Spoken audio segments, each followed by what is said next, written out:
Welcome to speedearning.com, speedearning.in। दोस्तों, option trading में आपको पता है कि लॉन्ग स्ट्रेंगल होता है जिसमें हम कॉल पुट दोनों खरीदते हैं, एक शॉर्ट स्ट्रेंगल होता है जिसमें कॉल पुट दोनों को शॉर्ट करते हैं। अब कब कौन सी चीज़ करनी चाहिए और क्यों हर बार ऐसी उल्टी पोजीशन बन जाती है कि नुकसान होने लग जाता है, उस बात को आप समझेंगे। दोस्तों, जहाँ जहाँ बड़े नुकसान के चांसेस हैं उससे बचने की कोशिश पहले करना। आप ऐसा नहीं हो कि प्रॉफिट के पीछे भागते रह जाएं और पीछे कोई बड़ा नुकसान की तैयारी कर लें, क्योंकि अगर बड़ा लॉस हो गया तो आपको बाजार से बाहर कर देगा। वो इतना बड़ा गड्ढा खड़ा कर देगा, गड्ढा बना देगा कि अगले महीनों तक आप उसकी भरपाई नहीं कर पाएंगे। और जैसे ही कोई बड़ा लॉस होता है वैसे ही हमारा मेंटल बैलेंस खत्म हो जाता है, हम सही तरीके से काम करना छोड़ देते हैं, सारे डिसिप्लिन, रूल्स, थ्योरी जो भी हमने सीखी है वो सब भूलने लगते हैं। तो इस बात पे बात करते हैं कि कैसे होती है गलती और कैसे बच के हम उससे बड़ा प्रॉफिट बना सकते हैं सही मौके पे। लेकिन उसके पहले आप चैनल को सब्सक्राइब कर लीजिए, क्योंकि यहाँ पे रेगुलर सीखने के लिए बहुत सारा सपोर्ट आपको मिल रहा है। हमने अपने फ्री व्हाट्सएप सपोर्ट ग्रुप भी बनाए हैं जो आप ज्वाइन कर सकते हैं। डिस्क्रिप्शन में देख के आप अकाउंट ओपन कर सकते हैं। आप स्टॉक्स के साथ में कमोडिटी, करेंसी, इक्विटी तीनों का।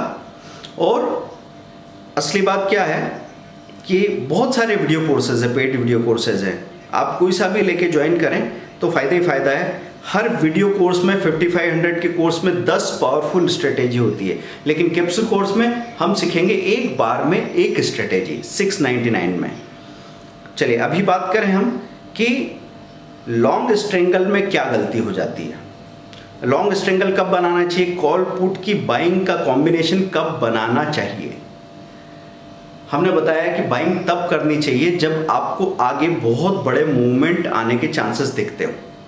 आपको ऐसा लगता हो कि यार बाजार अभी रेंज में नहीं है, अब एकदम से भाग सकता है। लेकिन जो नया ट्रेडर है, जिसको अनुभव नहीं है, वो क्या देख के बाजार की तबीयत का अंदाज़ा लगाता है कि पीछे क्या हो रहा है।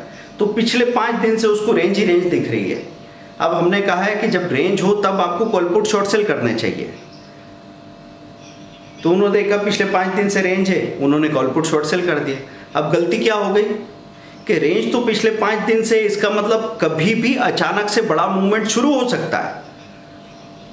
लेकिन इन्होंने देखा कि पिछले 5 दिन से रेंज चल रही थी तो ये शॉर्ट करके बैठ गए, कॉल पुट को राइट ऑप्शन राइटिंग करके बैठ गए। एकदम से बड़ा मूवमेंट आ गया, नुकसान हो जाएगा। या फिर जैसे हमने कहा कि बड़ा बड़ा मूवमेंट होने पे कॉल पुट की बाइंग होनी चाहिए, तो आप देख रहे थे कि एकदम से पिछले 3 दिन में एकदम निफ्टी 200 पॉइंट प्लस खुल गई, फिर अगले दिन 120 पॉइंट प्लस खुल गई, आज 100 पॉइंट ऊपर खुली है और आपको लगा बड़े बड़े मूवमेंट आ रहे हैं, चलो कॉल पुट खरीद लेते हैं।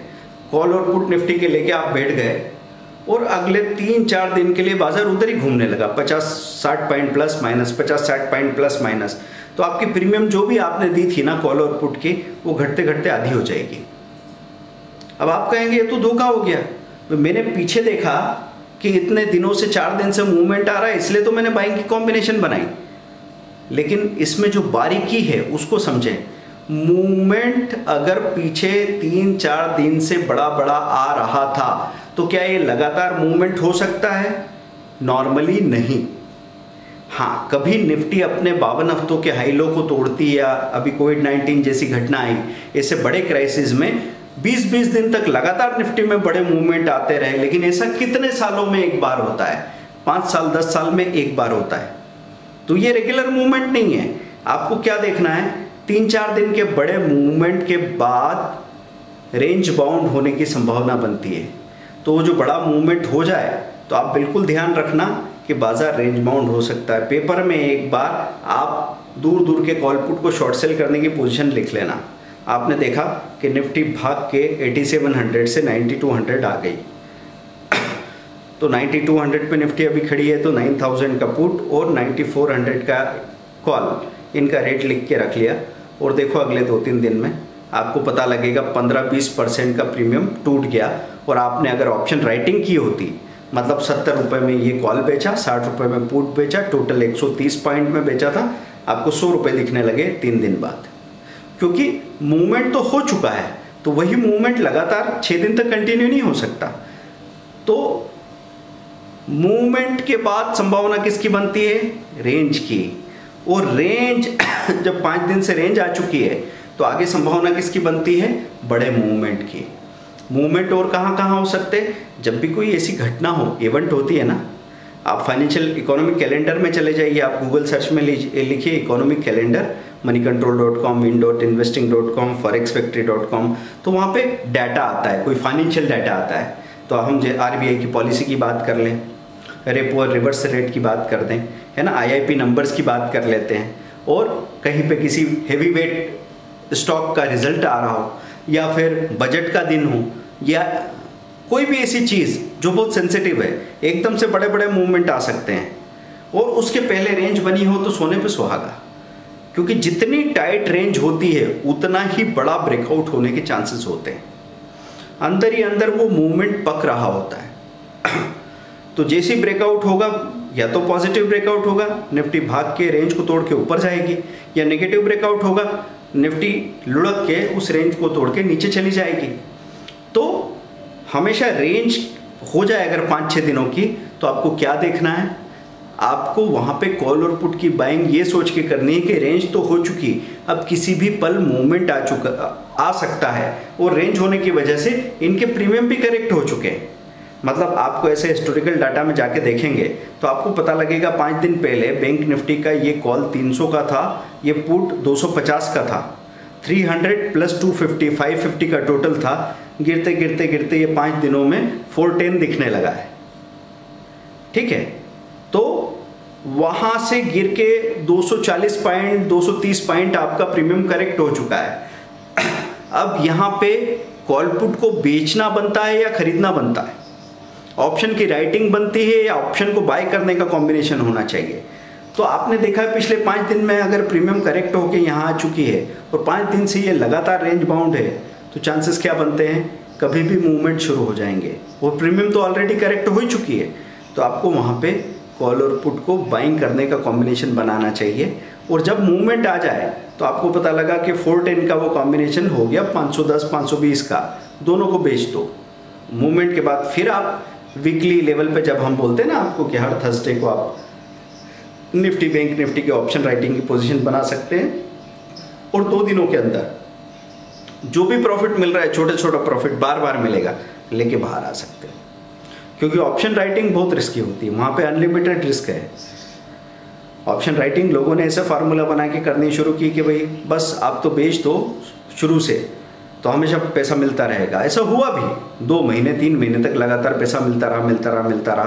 फिर बड़ा मूवमेंट आ गया, और बहुत बड़ा मूवमेंट आ गया, तो इतना नुकसान हो गया कि जितना 3 महीने में कमाया था वो 3 दिन में बराबर हो गया। खाया पिया कुछ नहीं, गिलास थोड़ा चराना। और आपको पता है जब फ़ायदा मिलता है तो फ़ायदा तो आप थोड़ा सा कहीं भी कंट्रोल करके निकल आते हैं, जल्दी निकल आते हैं। नुकसान तो आपसे पूछ के आता नहीं, नुकसान फिर एक बार बड़ा नुकसान आया तो उसको बहुत बड़ा होने का हम मौका देते हैं। इसलिए आपने कमाया होगा 3 महीने में लाख रुपया, लेकिन 3 दिन में 1.5 लाख चला जाएगा, तो 1 लाख के जाने का पछतावा, ऊपर से 50,000 रुपये और लग गए, ये इतना पागल बना देगा आपको कि आप पूरी तरह अपना मनोबल तोड़ लेंगे। तो दोस्तों, अनरिजनेबल प्रॉफिट की बिल्कुल भी डिमांड मत कीजिए। आपको जब भी यहाँ पे कोई डिसीजन लेना है तो कैलकुलेट करो। अगर आपको ऐसा पता लगता है कि भाई मैं एक 700 रुपये का कैप्सूल कोर्स ले रहा हूँ, 1 घंटे का वीडियो है, तो 1 घंटे का 700 रुपये, इतना तो मैं डॉक्टर को नहीं देता। नहीं, यहाँ पे ये ध्यान रखो कि मैंने जो कुछ चीज़ देखी, यहाँ पे काम की चीज़ मिली, उससे क्या मैं 700 के बदले 1000 निकाल लूँगा। इसमें जो सीखूंगा उससे थोड़ा भी फ़ायदा, नुकसान बचा लूँगा, ब्रोकरेज बचा लूँगा ओवर ट्रेडिंग का। अगर ऐसा हो सकता है तो चलो करते हैं। 5500 का 10 पावर स्ट्रेटेजीज लिया आपने, तो आपके दिमाग में क्या बात होनी चाहिए कि एक स्ट्रेटेजी क्या रोज़ का 400-500 रुपया दे सकती है क्या? मतलब साल का कितना दे सकती है? लाख रुपया। तो 10 स्ट्रेटेजीज में 10 लाख की ताकत है। 1 साल में, 5 साल में, 10 साल में, 15 साल में, 20 साल में मैं इसका क्या इस्तेमाल कर सकता हूँ? 70,000 का कोर्स है 6 मंथ का, लोग कैसे पे करते होंगे? वैल्यू देख के पे करते हैं कि इससे हम कम से कम इसका 3 गुना, 5 गुना, 10 गुना का वैल्यू तो निकाल के ले आएंगे, और लोग डिसीजन ले लेते हैं। तो दोस्तों, हमेशा एक प्रोफेशनल की तरह सोचना शुरू कीजिए, अपने ऊपर भरोसा कीजिए, किसी और के ऊपर भरोसा करने की ज़रूरत नहीं है। तो आप कौन कौन सी चीज़ों को कैप्सूल कोर्स में खास तौर से सीखना चाहते हैं, इस पे फीडबैक दीजिए, वीडियो पे कमेंट कीजिए, इसको मैक्सिमम लोगों के साथ शेयर कीजिए। हम लोग आगे बात करते हैं। आज के वीडियो में हमने जो समरी बताई वो क्या थी कि पीछे रेंज देख के और आपको लगता आगे रेंज रहेगी, आप गलती कर रहे हैं। पीछे अगर रेंज रही है तो अभी मूवमेंट आ सकता है, तो वहाँ पे रेंज अगर है पिछले 5-7 दिनों से तो बाइंग का कॉम्बिनेशन बनाना चाहिए। और पीछे बड़े मूवमेंट आए हैं, आप सोच रहे हैं आगे मूवमेंट रहेंगे, नहीं, पीछे अगर बड़े मूवमेंट आ गए तो अब रेंज आएगी, तो आपको ऑप्शन राइटिंग का कॉम्बिनेशन बनाना चाहिए, लेकिन पूरी जानकारी के साथ। Thank you very much, bye.